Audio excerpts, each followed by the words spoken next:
Conference में आप सबका बहुत बहुत स्वागत।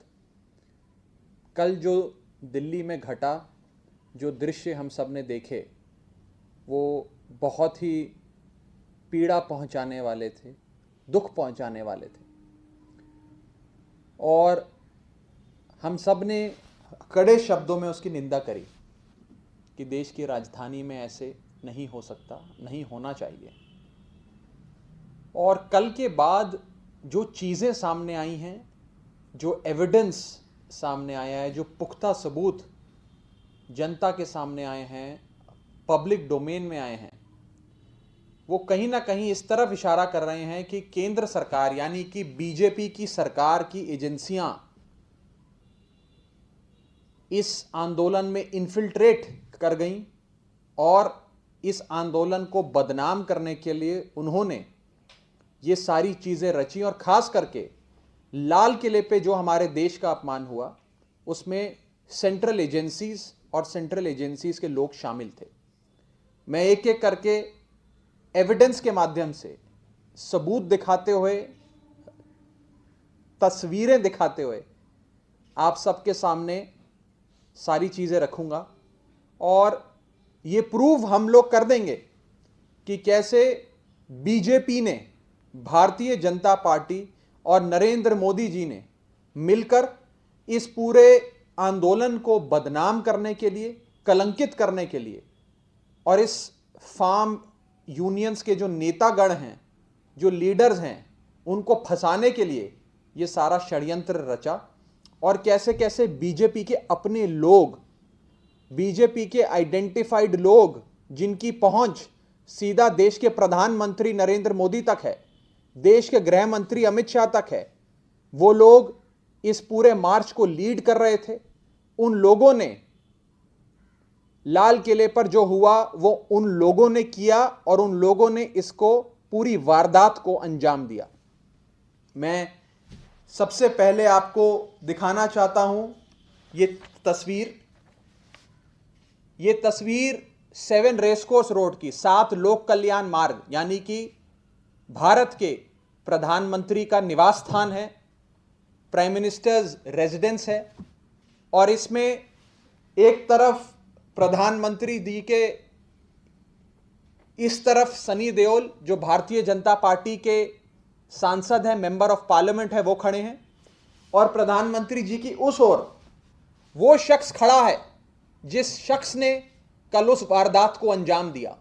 वो शख्स खड़ा है जिसने इस पूरे आंदोलन में इन्फिल्ट्रेट कर कर इस आंदोलन को बदनाम करने के लिए ये सारी साजिश रची। जो शख्स खुद लाल किले पर मौजूद था और जिसकी अगुवाई में जो लाल किले पे घटा, जो तस्वीरें, जो वीडियोस हम सब ने देखे, वो इस व्यक्ति की अगुवाई में हुआ है। इस व्यक्ति का नाम है Deep Sidhu.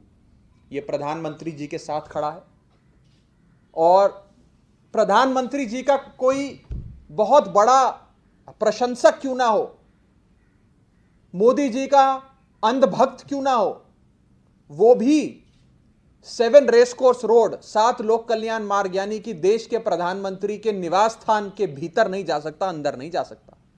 High security area है और बिना उनकी अनुमति के कोई ऐसा वैसा व्यक्ति नहीं जा सकता। यानी कि बहुत पहुंचा हुआ भारतीय जनता पार्टी का नेता, उनके स्लीपर सेल में काम करने वाला व्यक्ति, प्रधानमंत्री जी के घर तक पहुंचकर उनके साथ मुस्कुराते हुए, उनके साथ खड़े होकर, चिपक कर फोटो खिंचवाना, ये बहुत बड़ी बात है। और इससे साफ हो जाता है कि दीप सिद्धू नाम का ये शख्स जो इस पूरी वारदात को अंजाम दे रहा था, वो भारतीय जनता पार्टी का प्लांट है। यही नहीं, ये देश के गृह मंत्री, हिंदुस्तान के दूसरे नंबर के सबसे ज्यादा शक्तिशाली व्यक्ति अमित शाह जी के साथ इस व्यक्ति की तस्वीर। बहुत ही प्रेम पूर्वक अमित शाह जी उसकी तरफ मुस्कुरा के उससे बात कर रहे हैं, हंसते हुए। वो व्यक्ति मुस्कुराकर बहुत ही प्यार वाले माहौल में उनके साथ चर्चा करता हुआ नजर आ रहा है। ये देश के गृह मंत्री अमित शाह जी और ये दीप सिद्धू नाम का शख्स जो विभाजनकारी सोच रखता है और जो कहीं ना कहीं इस पूरी वारदात को अंजाम दे रहा था। हमने कड़े शब्दों में कल जो हुआ उसकी निंदा करी और हमने, आम आदमी पार्टी ने, अरविंद केजरीवाल जी की पार्टी ने, यह कहा कि जो हुआ उसकी हम निंदा भी करते हैं और इसके लिए भारतीय जनता पार्टी की केंद्र में बैठी नरेंद्र मोदी की सरकार जिम्मेदार है, क्योंकि उन्होंने स्थिति को इतना खराब होने दिया। किसान की बिल्कुल जायज मांगे नहीं मानी और कानून व्यवस्था यानी कि लॉ एंड ऑर्डर और दिल्ली पुलिस जो इनके अधीन आती है, इन लोगों ने उसे भी ठीक से नहीं संभाला।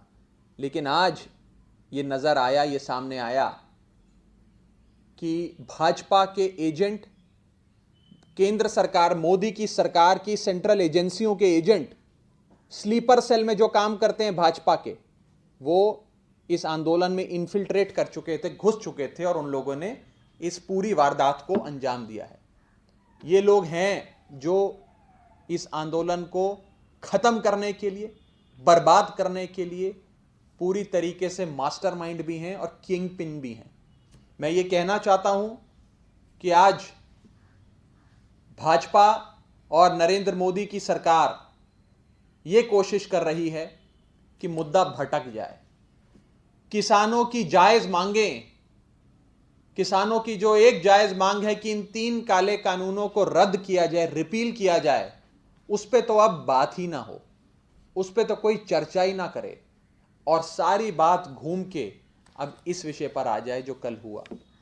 और इसी श्रृंखला में हमने देखा कि दिल्ली पुलिस ने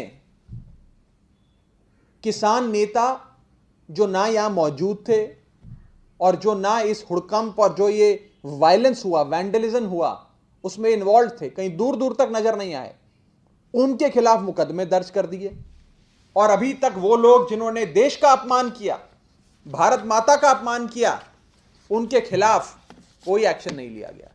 मैं पूछना चाहता हूं कि अभी तक इस शख्स को भाजपा की एजेंसियों ने गिरफ्तार क्यों नहीं किया?